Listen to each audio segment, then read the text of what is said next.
Allah menegaskan jumlah bilangan bulan yang Allah telah tetapkan sejak mencipta langit dan bumi itu, yang mengiringi perjalanan waktu kita setahun ada 12 bulan. Dari 12 itu ada 4 bulan yang terhormat, bulan hurum.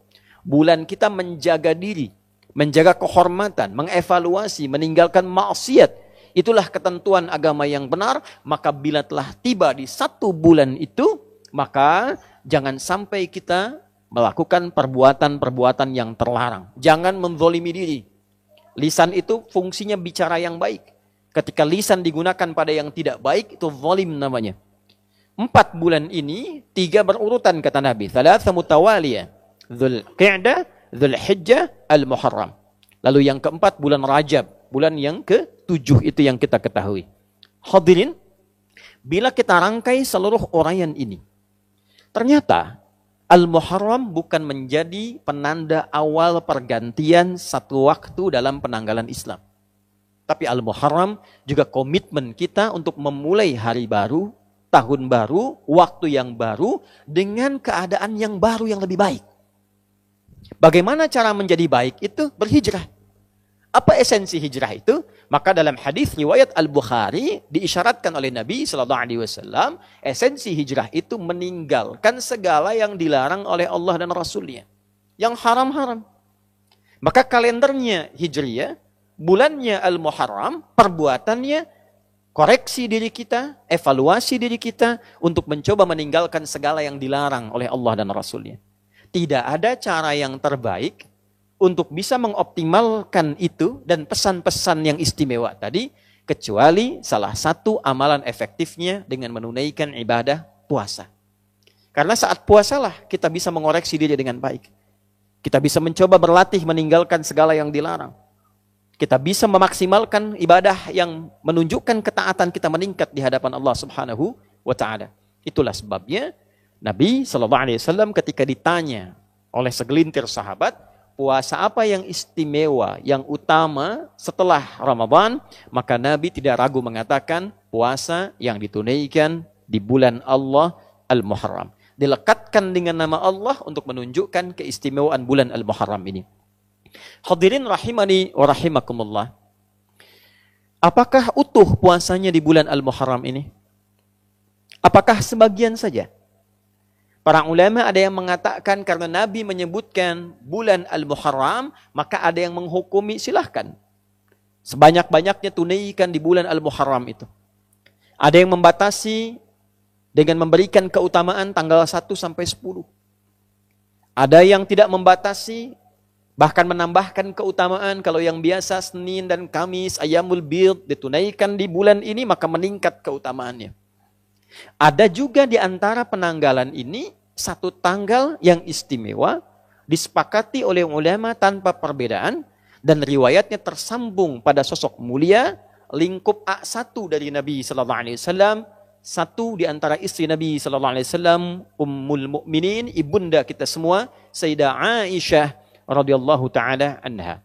Yang hadis ini direkomendasikan oleh para ulama dan terdokumentasikan dalam Sahih Al-Bukhari nomor hadis 4504. Demikian Imam Muslim mengutip pula hadis ini di nomor hadis 1125. Dari Nabi sallallahu alaihi wasallam informasinya dinukilkan oleh Sayyidah Aisyah, beliau mengatakan radhiyallahu taala anha au kama qalat, tatkala Nabi sallallahu alaihi wasallam berhijrah ke Al-Madinah Al-Munawwarah, maka orang-orang Yahudi pada masa itu sedang menunaikan puasa di hari ke-10 di bulan Al-Muharram, dikenal dengan Ashura. Maka ketika ditanya mengapa mereka puasa, mereka menjawab, inilah hari Musa alaihi salam diselamatkan oleh Allah dari kejaran Fir'aun. Fir'aun binasa, Musanya sentosa. Maka untuk menunjukkan bukti syukurnya, ditunaikanlah puasa sebagai syukur pada Allah Subhanahu wa taala. Ini rumus.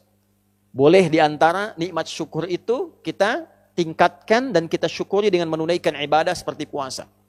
Nabi muncul hari lahirnya, beliau puasa. Itulah yang menjadi puasa sunnah di hari Senin. Jadi kalau kita merasakan satu nikmat, boleh kita syukuri dengan meningkatkan ibadah, salah satunya puasa. Hadirin sekalian, maka Nabi berkomentar, saya lebih berhak dibandingkan dengan Musa. Maka beliau kemudian menunaikan puasa, meminta umatnya juga menunaikan puasa sebagai penghormatan pada peristiwa itu. Dan ketika tiba Ramadan, Nabi memerintahkan umatnya memilih, mau tunaikan silahkan, mau tidak juga tidak mengapa. Hadirin, ternyata penelusuran terhadap riwayat bukan hanya peristiwa Musa yang terbebas saja.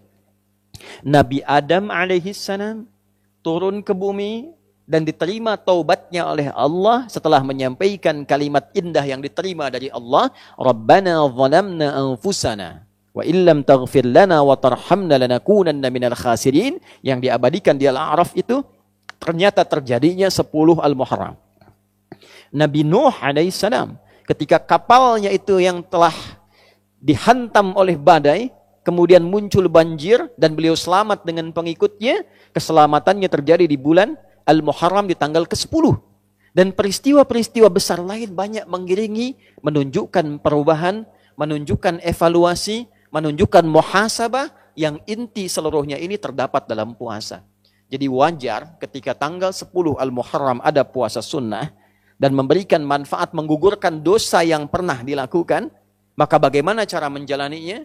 Bukan sekedar menahan lapar dan haus, tapi kita mengoreksi diri kita seperti Nabi Adam mengoreksi dirinya, kakek moyang kita. Ada istighfar yang kita bisa sampaikan pada Allah Subhanahu wa taala. Yang kedua, ada yang dicontohkan memulai jalan baru untuk meninggalkan maksiat. Umat Nabi Nuh banyak maksiat, muncul banyak cobaan, muncul banyak masalah. Maka tolong dicek.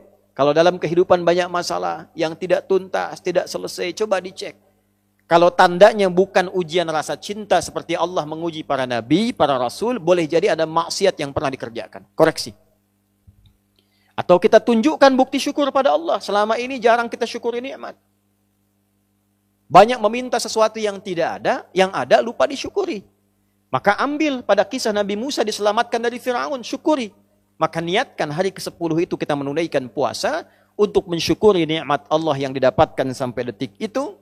Yang kedua, kita komitmen mengoreksi diri untuk menjadi pribadi yang lebih baik. Dan yang selanjutnya, kita menatap masa depan dengan menyiapkan agenda-agenda baru yang diridhai oleh Allah Subhanahu wa taala. Itulah Al-Muharram, itulah awal bulan Hijriyah, bukan sekedar berganti tanggal, berganti tahun, berganti tulisan, tapi menghadirkan komitmen yang berganti dari maksiat kepada taat.